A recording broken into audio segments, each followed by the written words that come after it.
what I do and so on, and then we start. So we're going to cover what's import.io, what we do, how did I get here, what were the challenges, and what's our hiring process, where everyone here is kind of interested in that. So what's import.io do?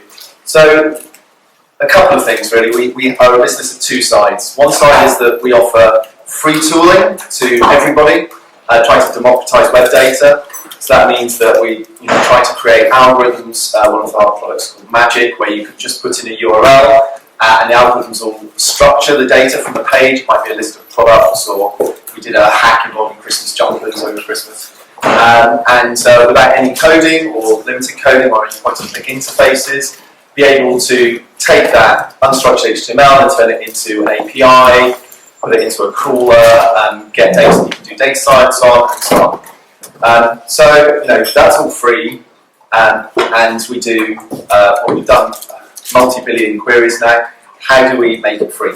Well, we do data sets for corporates.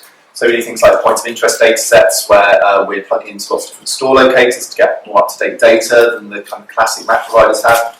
And we do things like job data sets, so that recruiters have all of the information about what companies are advertising and so on. And then we can sell those and make money off that and keep the platform free for everybody else. How did I get here? Well, I kind of was a mathematician, and then I did a conversion my last year, what's called a Part 2 General of Computer Sciences, in computer science. And then started a startup, and this was a long time ago. After I did that, I went and did a number of other things. I worked for Yahoo, was a consultant, and then I got a call from a friend of mine who I was at Cambridge with, who said, I'm working with this great guy. We're in technology innovation at Royal Bank of Scotland, but the problem is that we're really having problems innovating within this environment. We want to do a startup. Do you want to get involved? So I said, yeah. Sounds like a good idea. It'll probably only take a few years, 6 years ago. Just managed to sell it to my partner as being a good idea, and we started our first startup. And that's still running. It's based in Canary Wharf. But we had some trouble raising money for that. It's enterprise software. It's similar stuff to import, but it deals with forensic analysis. People like KPMG and PwC use it. And we wanted to do something bigger. We wanted to kind of compete with Silicon Valley, because being in London, you kind of get bored about how much emphasis the Valley gets, and we wanted to try to build a bigger company and make more of an impact. So we decided to take some money from that, and we found Import. So we found Import a few years ago, two and a half years ago, and made some initial hires. Some of the things I'll talk about later. I don't think we did things particularly well to begin with, but it's all a learning process. And very different doing this kind of software to doing enterprise software. And then we went on to raise more capital. I won't talk too much about it, but I'm happy to take any questions about it later. And some of the guys we've got now are really cool. So we've got Louis Monnier, wrote the world's first web crawler, Alta Vista.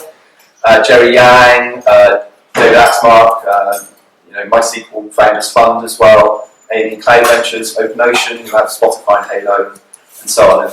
And really that's about selling them the vision. And the vision that we were selling at the start was, the web is great, but Tim Berners-Lee's vision just hasn't come true about having a semantic web.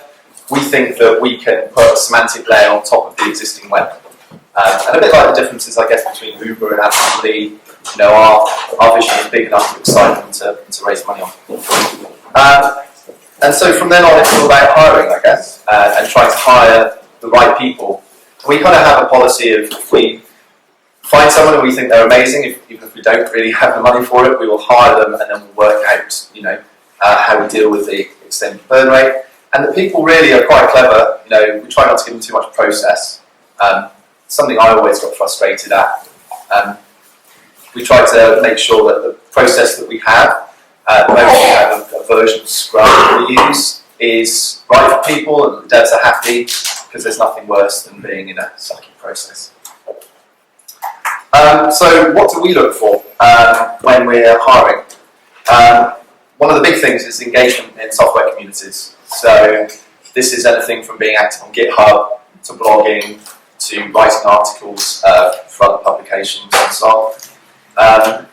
LinkedIn shows that, if you've got a LinkedIn profile and you're connected to other people that you've met at meetups and so on, then we can see that you're kind of going out and you're interested in what you're doing. Because the last point, passion, is really important. Being in a startup is not particularly a 9 to 5. We're all in it because we really love what we're doing and we want to do the best that we can. And that means that you have to always better yourself. Technology is great because it's forever changing, but that provides other issues in that you can't ever stand still. You've got to always be going out and learning new things. Example projects and code, really important. If you have good stuff on GitHub, then it's very unlikely that people will ask you to do programming tests. If they do, you should probably say to them, did you have a look at the similar thing that I've already written? Because it's a very aggressive job market at the moment. There's a bit of a gap between the supply and demand, and having a quick process where I can see, this person's into what they're doing, they write good code, that shortens the process down so that we can do the interviews all in one go, rather than having very extended third and fourth round interviews. Published papers, you can get involved writing white papers, you can get involved writing academic papers if you decide to go on and do academic stuff.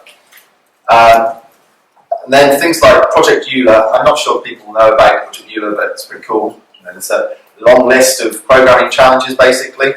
And if you're kind of trying to work through something like that, and you can talk about it, and you can talk about what problems you had were, and how you solved it, and maybe how you talk to people in that kind of community to help you solve those things, that shows that you can take problem solving and become a quick learner as well. Differentiators. I look at a lot of CVs. To be fair, I care more about the GitHub and LinkedIn and stuff than CVs, but we still get sent them. Things people don't often have that make me go, I'd kind of like to talk to you. Low-level skills. When you get through kind of the first round of understanding how something works, for example, you might write some Java code, understand you can run it on the JVM, understanding what actually happens, how does that run, understanding how that goes into bytecode and how the bytecode gets optimized at runtime, what the pros and cons of that versus ahead of time compilation, C is and stuff like that. That's all interesting. It shows also that you're interested in the stuff that's quite technical. It might not be something that you use every day, but you can make good decisions around how you program if you know more low-level skills. Similarly for operating systems, understanding how the memory systems work, what paging is, what CPU affinity is, how that affects how you might write a piece of code, and these things. Algorithm and data structure skills. It's kind of like, I guess the Project Euler thing's kind of around this as well, but for what we do particularly, I'm always interested in seeing what kind of data structure somebody would use to solve a problem. So you've got a choice of a few different lists, set, implementations, what's the benefits of the different ones, for example. What's your decision process, basically, for deciding what kind of data structures to use. And algorithms, understanding, or having an interest in algorithms, even if you don't specifically write them, but understanding, the difference between a quicksort and a merge sort is, and what Dijkstra is, and how that, is used within TCP/IP. That stuff's great. If you have polished personal websites, if you look like you're professional, you look like you care about how the world perceives you as a computing professional, then that really says a lot about what your ethos is, and that's good for us to see. Well-being skills. Actually, I heard that you do meditation yoga here. That's great. All the research shows that you can do a lot of brain hacking and kind of body hacking. And Google have a great program called Search Inside Yourself. You can get a book all about it. That's very interesting. If you want to keep doing something that's very cognitively demanding for a long time, you need to take care of yourself. I have been programming quite a long time, professionally and non-professionally, and you do end up with things like RSI. You have to choose the right kind of peripherals. You have to make sure that you're taking care of yourself, and those things also are great markers to us.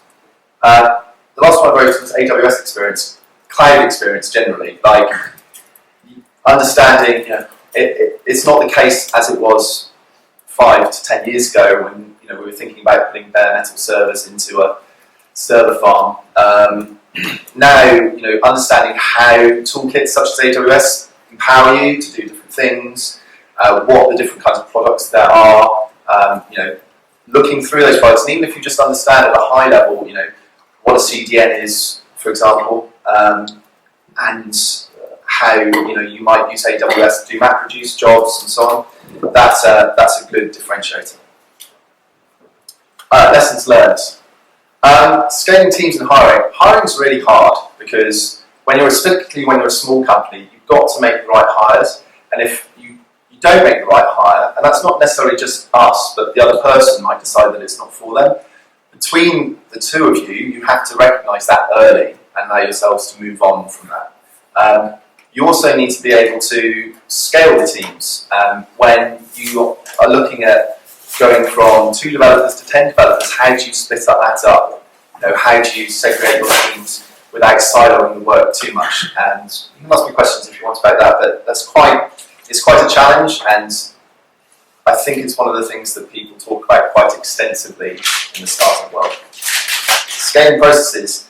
So when there's one of you and you're doing a project, you can keep it all in your head pretty much. I did for many years when I was just writing my own stuff.